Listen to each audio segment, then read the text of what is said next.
Okay, so for this problem, we need a formula for n, which I'm just going to go to question help here to show you what it is. So this is my formula. It's n equals z, your z-score, times your standard deviation, divided by your margin of error, and we're going to square that. And the only information we have to find here to use this formula is z. And that's the thing that we can find in StatCrunch. So, a good idea when you do these problems is to go through the question help and see how they're doing things and how they're rounding to make sure, because, this program is super picky when it comes to rounding. So like I know, for example, now when I go to find things in StatCrunch, I'm going to round to 3 decimals for my z-score. And also, when I do find my n, I'm going to round up to the nearest integer. So things like that, reading through, and then you can go back and look at some of our videos for StatCrunch to see what you can do in StatCrunch. So to show you how to find that z-score in StatCrunch, let's go to StatCrunch here. Now we want a 99% confidence.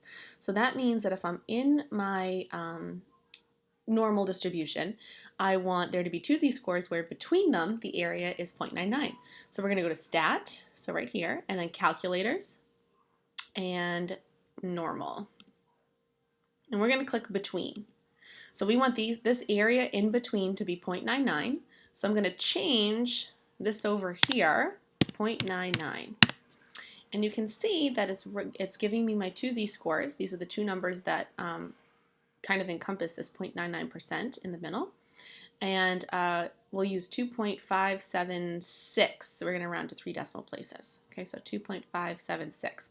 So that means when we go back to our problem here, let me just show you the formula again, right? We're going to take 2.576. We're going to multiply by our standard deviation, which they gave us over here is 12.7.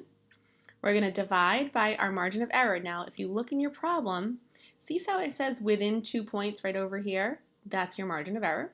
And then you're going to square it. So let's go to a calculator and see that we do this correctly. And let's see. Okay, so I got 2.576. Oh, that's not good. 2.576 times 12.7, press equals, and then divided by 2, and then we're going to square it. And we get 267.5. So we always round up when it comes to sample size. So we're going to go to 268. Let's see if that's correct. So let's see, 268.